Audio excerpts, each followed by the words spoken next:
Baik, Assalamualaikum warahmatullahi wabarakatuh. Selamat pagi dan salam sejahtera untuk kita semua.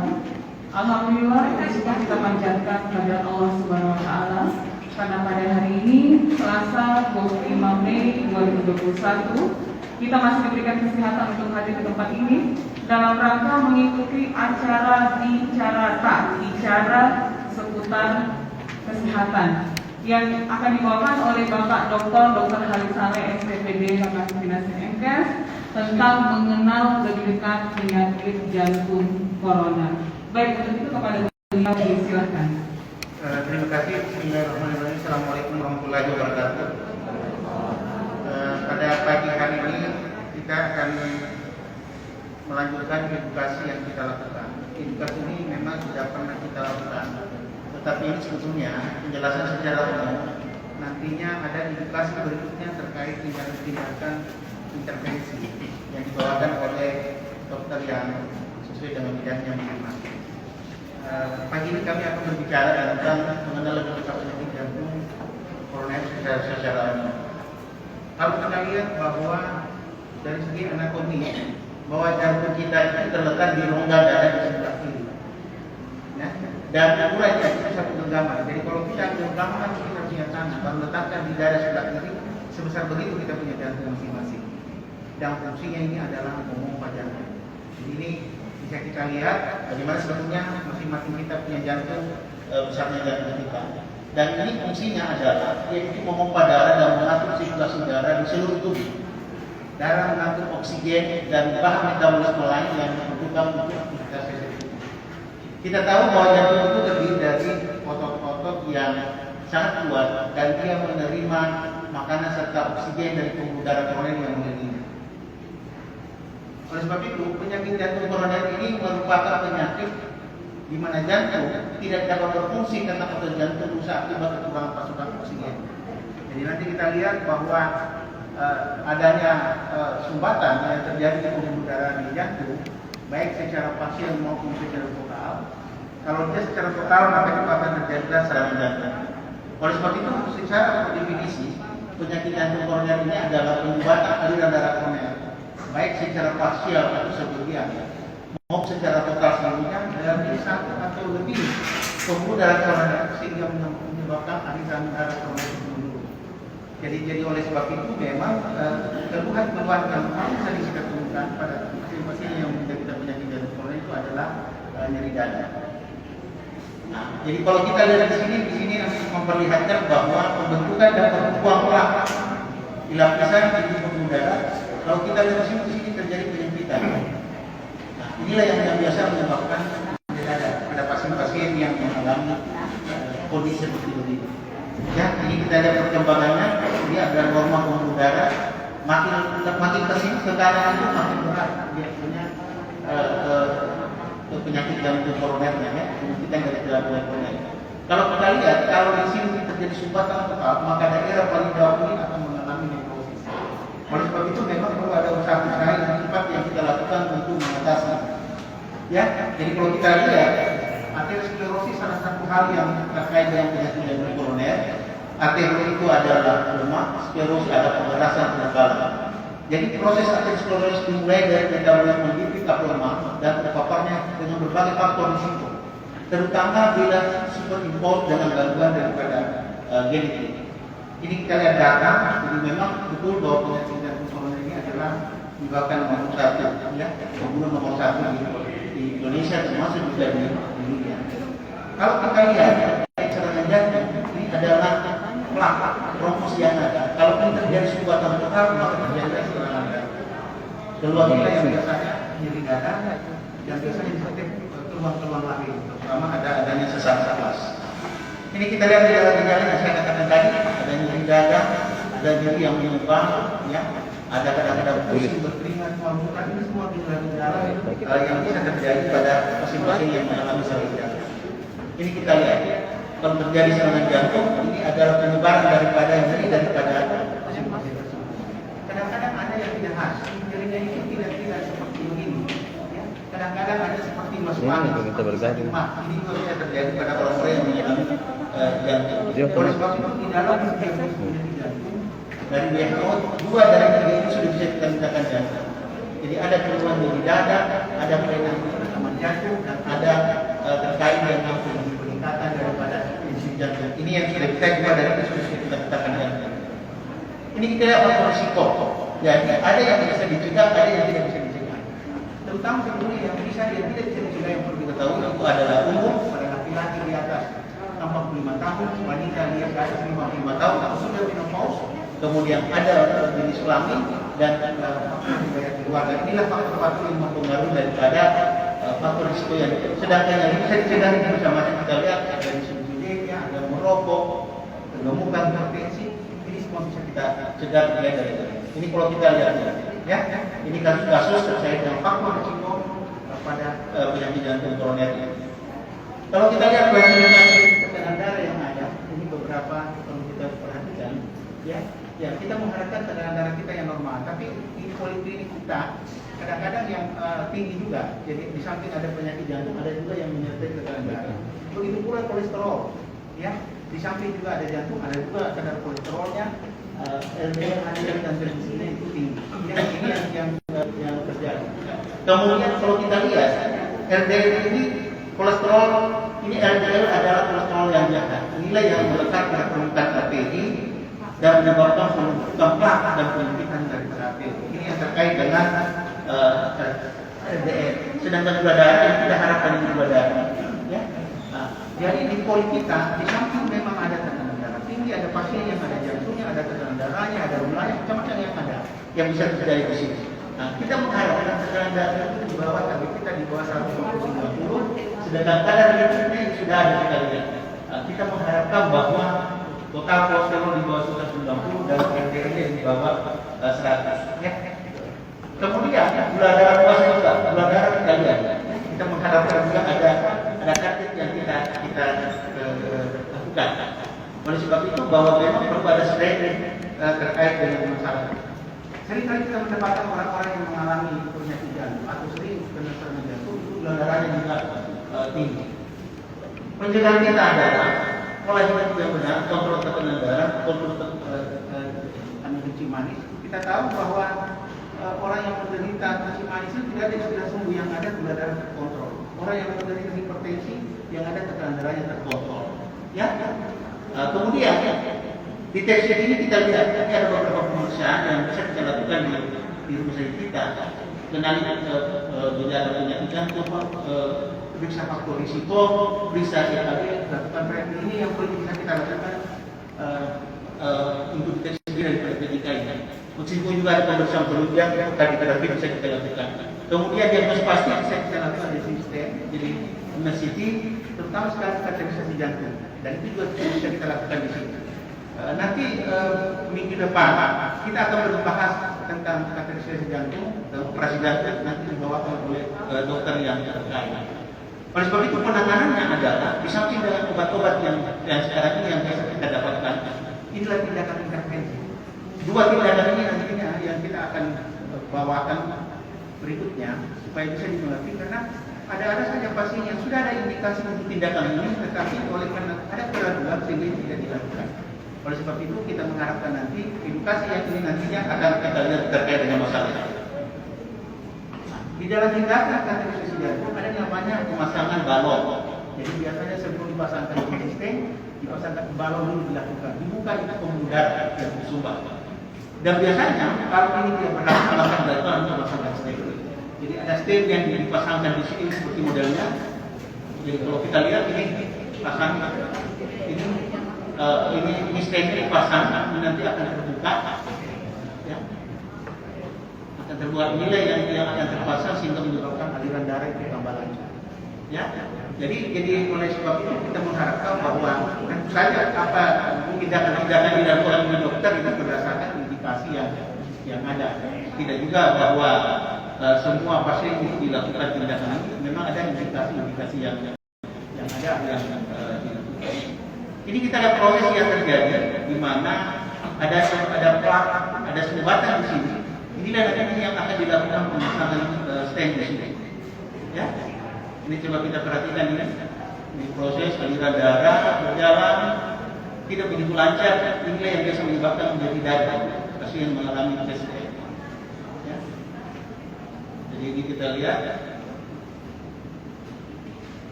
Dipasangkan, ya. Seterusnya nanti akan setelah itu dokter akan melakukan tindakan. Ini nantinya akan dibahas sendiri nanti oleh dokter berikutnya, ya. Ini kita lihat, ya.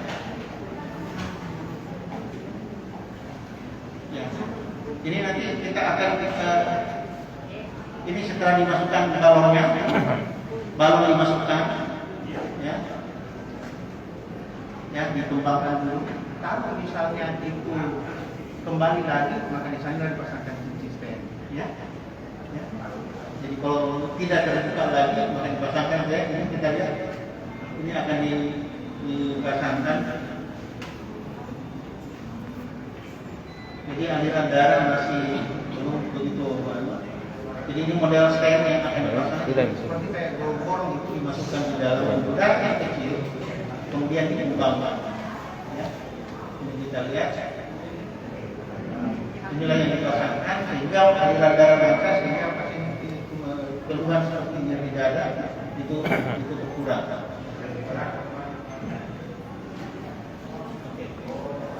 Kemudian ini hasil, setelah kita tes ini hasilnya, kalau kita lihat ini hampir tersumbat, ya. Ini sudah tersumbat, ya. 90% ini sudah diperlukan, sudah lancar. Kemudian terakhir yang biasa juga ditemukan adalah terkait dengan operasi jantung. Ini nanti juga nanti akan ada yang membawakan ini terkait tindakan ini. Jadi operasi jantung bebas. Dan saya kira di antara teman-teman, ibu-ibu, bapak-bapak ada yang sudah melakukan ini.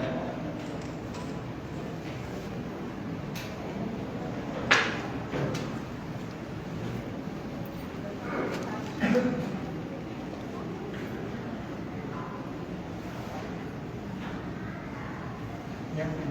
Ini yang kita lakukan di rumah sakit kita ini, di rumah ini, operasi jantung, dan mudah-mudahan bahwa apa yang dilakukan ini bisa berhasil. Saya kira ini saja dulu yang saya berikan pengenalan secara umum tentang penyakit jantung koroner, dan nanti berikutnya lagi kita akan membahas lebih spesifik, ya. Dokter akan dibawakan oleh dokter yang terkait. Terima kasih.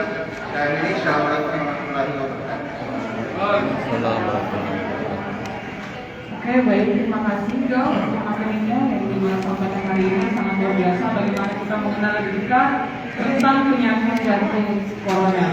Baik, kami informasikan juga bahwa kegiatan kami ini live on Instagram. Jadi nanti kalau ada yang bertanya di Instagram kami akan bacakan dan juga bisa bertanya secara langsung di tempat ini. Baik, untuk selanjutnya kami silakan kepada Bapak Ibu yang ingin bertanya. Ada?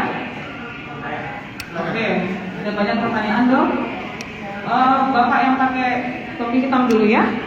Oke, Bapak boleh sebutkan nama, silakan. Assalamualaikum warahmatullahi wabarakatuh.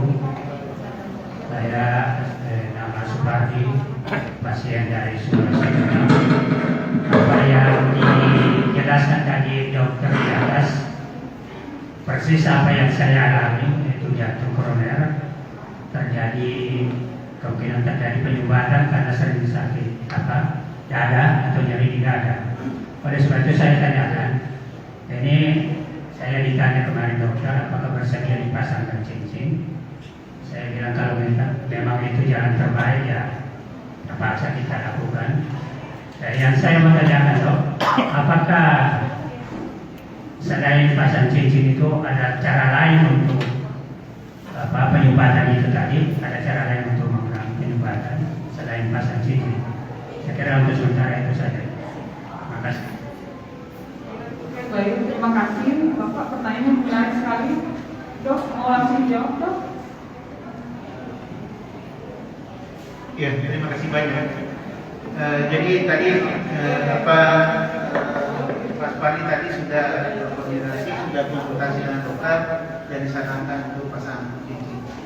Jadi memang tindakan-tindakan kita sebetulnya, jadi kita bagi dua. Yang pertama ada obat, yang kedua ada tindakan intervensi. Intervensi itu adalah kateterisasi jantung, sekaligus nantinya karena kateterisasi jantung ini itu berfungsi ganda, bisa sebagai diagnostik dan juga bisa sebagai terapi. Jadi diagnostik itu setelah dikateterisasi langsung pasang cincin. Kemudian adalah operasi. Jadi setelah dilakukan kateterisasi jantung, itu nantinya akan ditentukan apakah pasien ini hanya minum obat saja atau perlu dipasangkan cincin atau operasi. Ya, itu untuk itu. Jadi oleh sebab itu memang untuk mengetahui itu harus dilakukan. Jadi tindakan yang kita lakukan itu adalah obat, apakah pasang cincin, operasi. Itu yang perlu dipahami. Untuk mengetahui apakah pasang cincin atau tidak, memang harus dikateterisasi untuk melihat apakah memang layak dipasang atau tidak, atau tidak layak dipasang oleh karena cukup dengan obat saja atau operasi. Kira-kira begitu Pak ya. Yang itu dipikirkan dengan baik terkait masalah itu. Oke, baik, terima kasih Pak. Sebentar Pak ya, Bapak sudah dipahami tadi jawaban dari dokter? Oke, baik, terima kasih. Selanjutnya dari Bapak silakan sebutkan nama ya. Baik, Assalamualaikum warahmatullahi wabarakatuh. Nama saya Sudarmi dari Sengkang, Wajo, Dok. Saya adalah pasien kardiok sudah 2 tahun dan sudah dipasang cincin atau ring sebanyak 2. Pertanyaan saya Dok, saya ingin menanyakan bahwa sebenarnya pola sehat untuk lebih menjaga daripada jantung sesudah pasca daripada pemasangan cincin adalah mungkin intinya pola makan Dok. Olahraga dan kehidupan pola hidup yang teratur. Yang saya ingin tanyakan masalah pola makan, Dok, saya ingin tanyakan bahwa apa betul-betul bahwa pola makan salah satu contoh penggunaan minyak atau minyak goreng itu betul-betul ditiadakan atau hanya di provinsinya dikurangi atau bagaimana Dok? Artinya ini saya tanyakan apa yang penyakit yang sudah pemasangan cincin itu ditiadakan 100% konsumsi masalah minyak goreng atau penggunaan konsumsi daging yang memicu atau meningkatkan kolesterol pada tubuh kita, atau memang ada strategi atau riset-riset yang lain sesuai dengan apa yang disarankan oleh dokter nanti. Kedua, yang saya ingin tanyakan bahwa pola kehidupan, pola hidup apa yang seharusnya kita lakukan Dok? Yang pasien atau orang yang sudah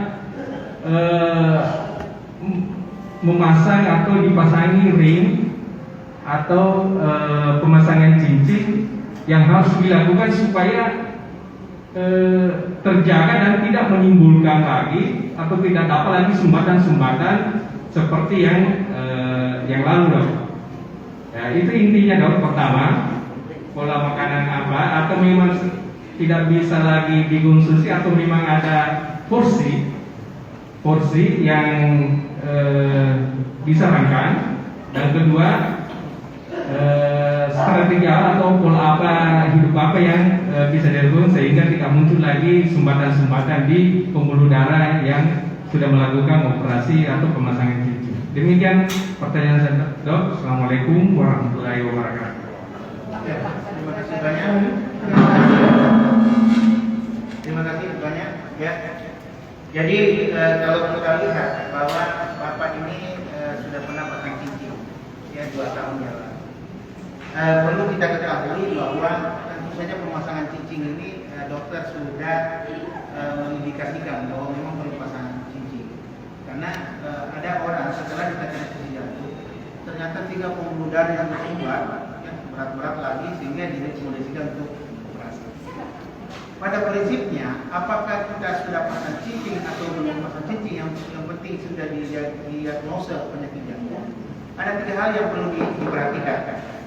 Saya jawab dulu yang pertama mengenai pola makan. Jadi pada prinsipnya ini pola makannya seimbang. Dan 2 minggu yang lalu kita juga ada khusus untuk masalah gizi. Jadi nanti mungkin Bapak juga perlu dikonsultasikan ke gizi supaya lebih spesifik makanan-makanan apa yang cocok yang diberikan. Oleh karena ini sebetulnya pola seimbang itu bukan berarti tidak sama sekali makan ini tidak makan ini. Gitu. Tetap ada polanya tersendiri. Itu terkait pola makanan. Jadi itu nantinya ada memang daftar makanan khusus untuk itu. Nanti bisa Bapak nanti proyekkan ke gizi nanti ya. Kemudian pola hidup itu prinsipnya sebetulnya begini. Ada 3. Yang pertama tetap atur dietnya. Pola makan harus seimbang. Itu ada. Yang kedua adalah minum obat Pak. Walaupun kita sudah pasang cicing, tetap juga harus minum obat. Ya, karena kalau kita lihat bahwa penyumbatan itu bisa saja terjadi pada cicing di situ atau di pembuluh darah yang lain. Tadi kalau tidak salah dua cicing yang terpasangnya, bisa saja terjadi penyumbatan di tempat yang lain, di pembuluh darah yang lain yang tidak dipasang cicing. Jadi oleh sebab itu tetap harus minum obat akan kita lakukan. Ya, jadi makanya saya katakan tadi apakah kita sudah pasang cicing belum pasang cicing, obat tetap harus diminum. Kemudian mungkin olahraga ringan dalam arti kata olahraga yang terkait dengan jantung. Jadi bukan olahraga seperti prestasi, misalnya sepak bola, tinju, jangan itu. Olahraga untuk jantung misalnya jalan kaki, jogging, lari, naik sepeda, berenang, dan begitu Pak. Ya, dan memang sebaiknya paling bagus itu kalau kita sudah dilakukan treadmill test, kita bisa tahu jenis olahraga mana yang cocok. Berapa lama itu bagus sekali kalau kita lakukan. Jadi pada prinsipnya adalah pola makanan yang itu harus seimbang. Jadi ada daftar-daftar memang karena seperti minyaknya juga memang ada 2 minyak khusus terkait dengan masalah itu. Kemudian terkait pola hidup itu tadi 3 hal yang perlu diperhatikan tadi. Diet makanan, obat tetap harus minum, olahraga yang ini. Itu harus kita jalankan. Dan sebaiknya memang 1 kali itu 1 bulan kontrol. Ya, masa pandemi ini saya lihat bahwa ada keluasan dari BPJS, meskipun tidak datang pasiennya, obatnya saja diteruskan. Ya. Tapi sebenarnya kalau ada keluhan-keluhan lebih datang. Ya. Karena kemarin ada pasien kemarin juga saya agak juga lucu saya rasa karena 1 bulan dia minum obat, dia bilang saya puasa dokter. Sebenarnya dia puasa bisa nanti minum obat orang, ada waktunya bisa diatur pada waktu sahur, buka. Nah, dia tidak minum obat sama sekali. Jadi sekali lagi paling tadi 3 hal yang terkait pola hidup itu tadi itu perlu diperhatikan. Jadi walaupun kita sudah pasang cicing, tetap kita harus minum obat. Ya. Nah, itu kalau disamping lagi perlu dilihat apakah ada faktor lain, maksudnya ada penyakit lain. Itu harus juga dikoordinasikan. Oke, silakan Ibu. Oke, baik. Bapak Saudari sudah dipahami? Baik, terima kasih. Silakan Ibu. Terima kasih atas kesempatan ini. Sebenarnya sudah terjawab yang sangat banyak pertanyaan kedua. Tapi saya ada sedikit. Bapak Farudin, Soket pendaftaran. Lebih tahu saya sudah divaksin.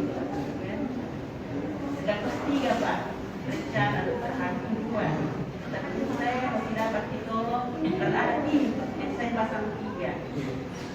Sampai sekarang ini ya dapat saya, tapi itu tekanan saya Pak turun naik. Kadang-kadang normal, ya bulan normal. Nanti bulan berikutnya lagi naik lagi. Ya tadi sudah katakan Bapak mungkin pola, maka saya mungkin tidak terlalu disiplin berkali Pak. Iya. Dan yang saya rasakan pada saat ini Pak, sering-sering kayak itu tusuk di tulang rusuk di sini, ini kan kayak ada kenapa yang isap itu di tulang belakang di sini Pak. Nah, yang saya perlu tanyakan di sini karena saya obat minum terus. Tapi saya kalau banyak dulu, biasa kaki saya sebelah kiri bengkak. Ya bengkak bukan bengkak sekali ya. Gantung kaki harus dia bentuk bau kaki kanan saya. Jadi saya tanyakan ibu apakah itu tidak berpengaruh pada ginjal obat-obat yang telah saya minum. Terima kasih dok, ini saja. Terima kasih Bu. Silakan. Masih banyak Bu ini kasusnya ya. Jadi ini terkait dengan ke ginjal Bu ya. Yang pertama tadi memang keluhan yang dirasakan di belakang itu bisa saja bagian daripada gejala penyakitnya sendiri. Kemudian saya belum tahu apakah itu ada gula. Ya selama ini Pak dulu kata saya Belum ini juga belum memang diperiksa mulai dari gula darahnya, fungsi ginjal, terkait dengan obat tadi dan juga asam urat yang juga perlu diperiksa. Memang kalau kita jadi obat itu sebenarnya begini. Obat itu secara letter lain, obat itu adalah racun. Nanti dia berfungsi sebagai obat kalau dia disesuaikan dengan indikasi dengan dosisnya. Ya, ini perlu diperhatikan. Jadi oleh sebab itu memang obat-obat yang kita minum tetap memang harus dikontrol.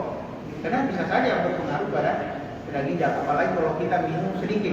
Nah, yang persoalan adalah kadang-kadang ada orang di samping ada penyakit jantung kronis, ada juga gagal jantungnya, di mana intake minum itu dibatasi. Ini yang persoalan. Minumnya dibatasi, pada satu sisi kita harus banyak minum oleh karena terkait dengan obat yang begitu banyak kita minum. Nah, oleh sebab itu memang ini perlu diatur betul ini antara minum yang masuk di tubuh kita dan yang kedua. Karena bagaimanapun juga ginjal dua harus dijaga terkait dengan masalah itu. Jadi bisa saja berpengaruh, tapi kita sudah 7 tahun ya sakit. April 7 November 2014 Pak. Ya. Jadi itu memang perlu dievaluasi lebih lanjut. Dan mudah-mudahan fungsi ginjalnya itu tambah bagus ya. Meskipun sudah minum obat begitu banyak dan keluar-keluar lainnya memang perlu dievaluasi seperti dari kaki bengkak, apakah kaki bengkaknya ini hanya sebelah atau dua-duanya? Tapi terlalu tinggi kalau kan begini dong biasa. Apakah karena bisa juga dari jantung bisa juga dengan ada faktor lain misalnya albuminnya yang rendah bisa juga pengaruh dari sini. Ya, jadi banyak faktor yang dipengaruhi. Tapi syukur alhamdulillah sudah 7 tahun berobat Bu ya.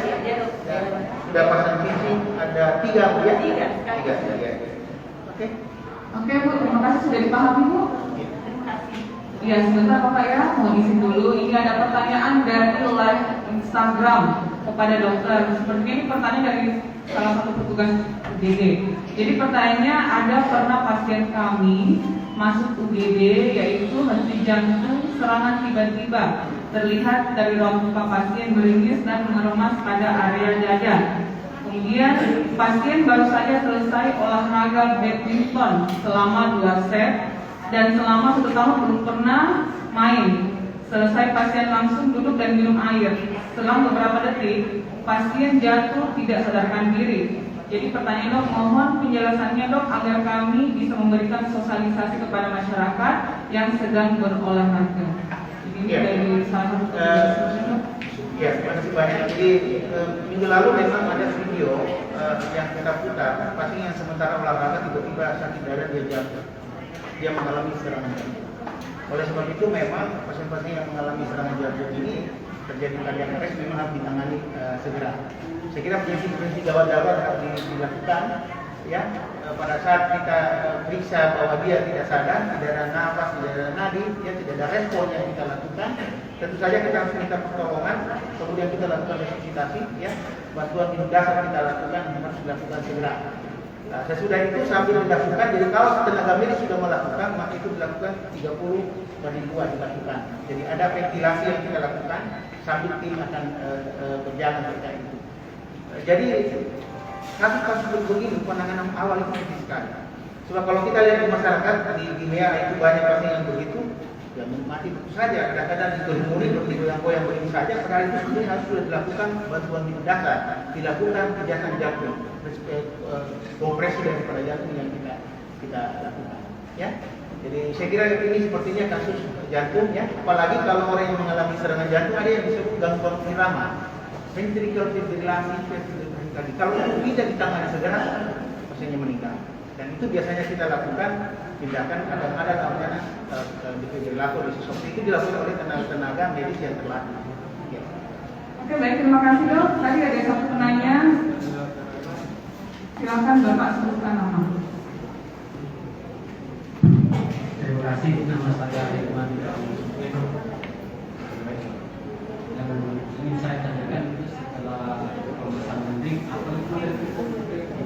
Badim artinya dia sebagai langsung itu tetap dengan yang kedua itu kan ringnya berfungsi Pak. Itu kan sering dengar kalau orang patah dipasang apa ya biasa kalau ada petir terasa gitu ya. Yang ketiga setelah dipasang ring ini dia sembuh, itu tadi yang kayak baru olahraga tadi itu setelah sembuh mungkin bisakah dilanjut lagi olahraganya seperti biasa ya. Itu aja. Oke, baik. Ya. Silakan dulu. Terima kasih. Jadi terkait pasang ring, jadi pada prinsipnya begini. Orang yang pasang ring itu bukan berarti bahwa 100% jaminan tidak terjadi apa-apa. Itu masih bisa terjadi. Ada namanya stent thrombosis. Bisa terjadi penyumbatan kembali. Tentu saja ini orang-orang yang habis pasang stent ini, ring ini, memang harus minum obat. Atau kalau dia tidak minum ini bisa saja tersumbat. Jadi tidak ada jaminan bahwa habis pasang ring aman kita. Semua bebas kalau tidak bisa begitu, tetap kita dilakukan. Dan ring yang kita sudah pasang, ini sama istilahnya sekali merdeka tetap merdeka. Sekali sudah terpasang itu tidak bisa dicabut lagi. Jadi adalah kalau di tangan itu akan terpasang di situ ring tersebut. Nah, oleh sebab itu sebetulnya setelah kita pasang ring ini memang sekali lagi saya katakan obat tetap berjalan, tetap harus kontrol, apalagi kalau ada keluhan-keluhan, terutama kalau ada keluhan. Kenapa? Jangan sampai ada terjadi penyumbatan ulang. Bisa penyumbatan di tempat ini, bisa juga penyumbatan di tempat yang lain. Ini yang perlu diperhatikan. Ya. Nah, jadi tentu saja dokter yang melakukan ini akan ada rekomendasi yang dilakukan. Terkait pasien yang sudah pasang ring, saya kira sama saja, bisa saja olahraga. Jadi olahraga yang direkomendasikan, ya, oleh dokter terkait olahraga yang seperti tadi yang saya katakan, jalan kaki, naik sepeda, berenang, senam, ya, itu dilakukan. Jangan olahraga seperti olahraga prestasi seperti tinju, sepak bola, jangan begitu, karena itu sangat berisiko. Ya. Oke, baik, terima kasih. Ternyata masih ada materi beliau sangat luar biasa. Bapak, sebutkan nama dulu. Bismillahirrahmanirrahim. Assalamualaikum warahmatullahi wabarakatuh. Nama saya Bahrudin. Saya termasuk dari Kabupaten Pindrang. Jadi sudah 1 tahun 3 bulan. Ring sudah ada di dalam tubuh saya. Yang saya tanyakan dok, selama ini yang menyiksa saya adalah lambung. Jadi saya minta maaf, saya bakal ada rekan-rekan tadi bertanya, baru saya sampaikan dari Pindrang, makanya baru saya bertanya. Ini menyiksa saya ke tulang adalah lambung. Nah kalau saya tanyakan dok, jawabannya selalu 11-12, jantung dengan lambung. Jadi saya bingung. Apa sebenarnya penyakit saya? Struktur lambung. Saya prediksi lambung karena enak perasaan saya enak kalau saya cendawa yang tentu. Seandainya cuma mengeras pada ulu hati, Bapak Mursalin saya prediksi bahwa bukan lambung. Nanti kalau saya cendawa, makanya saya bertanya dok, apa kira-kira saya bisa lakukan sehingga ini lambung saya bisa saya atasi walaupun tidak seperti dulu lagi lah. Setidaknya saya merasakan agak enak lah saya rasa. Kemudian akhir-akhir ini dok, gula juga turun, gula sampai 71. Gula saya turun. Saya terlalu saya koordinasi jantung dokter jantung di Parepare, saya disuruh makan agak banyak, tapi saya nggak bisa dok. Kalau terlalu banyak saya makan, saya sesak nafas perasaan. Sering-sering makan perasaan sesak apa itu semua. Makan buah juga karena tidak cocok, karena lambung.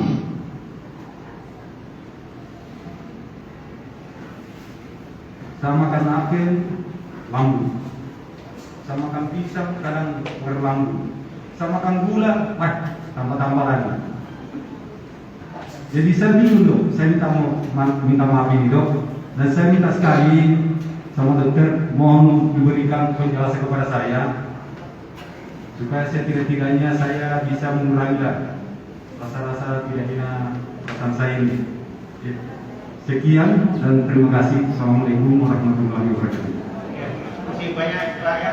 Ini pertanyaannya bagus sekali. Pertama yang banyak sih masalah lambungnya. Jadi begini, sudah berapa lama kita berobat di sini di Poli Jantung? Bulan 6 2020 saya pasang cincin. Sampai sekarang saya tidak pernah pusing. Oke. Baik. Kalau kita lihat riwayat penyakitnya Bapak ini, apalagi Bapak sudah pasang cincin, itu berarti sudah positif jantung. Itu positif jantung. Jadi memang kalau kita lihat sepertinya Bapak ini ada dua penyakit yang menyertai. Ada jantungnya, ada lambungnya. Lambungnya ini kita bagi, kalau istilah medisnya itu ya, istilah medisnya itu dispepsia. Itu kita bagi dua, ada namanya dispepsia fungsional, ada dispepsia organik. Yang fungsional itu tidak ada kelainan di dalam, tidak ada kelainan organik di dalam. Organik setelah dilakukan tindakan misalnya endoskopi dilihat, oh ternyata ada luka di dalam, jadi ada lambung. Dan perlu kita ketahui memang ada obat yang mempengaruhi lambung. Jadi mungkin biasanya kita minum misalnya mini aspirin. Mini aspirin itu bisa mempengaruhi lambung, atau apalagi kalau Bapak minum obat-obat misalnya obat influenza, obat paracetamol, antalgin, itu mempengaruhi lambung. Itu akan mempengaruhi lambung. Nah, oleh sebab itu memang jalan tarik jantung sudah ada. Ini memang harus di samping memang ada penuaan lambung, memang harus diberikan obat terkait dengan lambung. Pola makanan juga harus diatur. Jadi tidak semua makanan, apalagi kalau makan pada orang lambung itu tidak boleh langsung banyak makan Pak. Itu betul Bapak bilang sesak napas. Ya, tiba masa tiba akal, kadang-kadang tiba masa sesak napas orang. Ya. Jadi oleh sebab itu makanya memang harus sedikit-sedikit. Harus sedikit-sedikit. Apalagi Bapak tadi bilang gula darahnya turun. Ya, kalau gula darahnya turun, sebenarnya bagus pertama bisa minum madu. Ya, madu diminum. Jangan makan yang banyak karena itu memang betul bisa tambah gemuk perut. Ya. Jadi kalau saya lihat ini memang Bapak ada dua, ada jantungnya dan ada juga lambungnya. Jadi ini lambungnya memang perlu dievaluasi lanjut, memang perlu juga dikonsultasikan ke dokter penyakit dalam gastroenterologi terkait dengan masalah ini. Apakah penyebab lambungnya ini ada penyebab lain? Karena penyebab lambung apalagi kalau yang fungsional, stres juga Pak. Jadi kalau orang stres tinggi, lambungnya juga bisa kambuh. Apalagi kalau Bapak tidak sering minum jamu apa? Jamu sari madu, sari rata, sari apapun namanya, ya, itu bisa menyebabkan juga. Oleh sebab itu nantinya, yang pertama tadi, apalagi tadi ada bilang pisang, kita harus hati-hati makan pisang. Saya lihat itu ada namanya pisang ambon. Pisang ambon itu ada kandungan serotoninnya. Ini juga bisa memperberat daripada mah itu sendiri. Ya. Jadi ini juga perlu diperhatikan kalau kita ada mah. Jadi saya kira ini sudah jelas Pak, dua penyakitnya Bapak dan memang perlu diobati secara keseluruhan. Memang ada obat untuk mengenai lambung, itu nanti disampaikan ke dokternya supaya memang ada tambahan obat yang diberikan terkait dengan itu saya. Pola makanan diatur Pak ya, jangan terlalu langsung banyak makan karena ini juga lambungnya juga akan bermasalah. Oke Pak, sudah dipahami. Lebih baik, terima kasih. Baik, mungkin untuk hari ini sekian karena kita oleh kelainan dong. Oke baik. Jadi insya Allah hari Kamis kita akan melakukan kegiatan ini lagi live on Instagram bersama dengan Dr. Nur Alim. Beliau akan membawakan materi tentang operasi jantung ya dok ya. Oke baik. Jadi tetap pukul 8 pagi dan terima kasih kepada Dr. Halim sudah memberikan materinya yang luar biasa dan sangat menarik. Terima kasih kepada Bapak Ibu yang sudah mengikuti acara ini dari awal sampai akhir. Dan tetap kami informasikan kita masih dalam suasana pandemi COVID-19. Kami mohon Bapak Ibu untuk tetap memakai masker, menjaga jarak, mencuci tangan menggunakan air mengalir atau sabun atau hand sanitizer. Baik, terima kasih untuk tim dari Humas, untuk Ibu Aulia sudah membantu terselenggaranya acara ini. Saya Lydia mewakili tim promosi kesehatan mengucapkan wassalamualaikum warahmatullahi wabarakatuh. Selamat pagi dan salam sejahtera untuk kita semua. Terima kasih Bapak Ibu.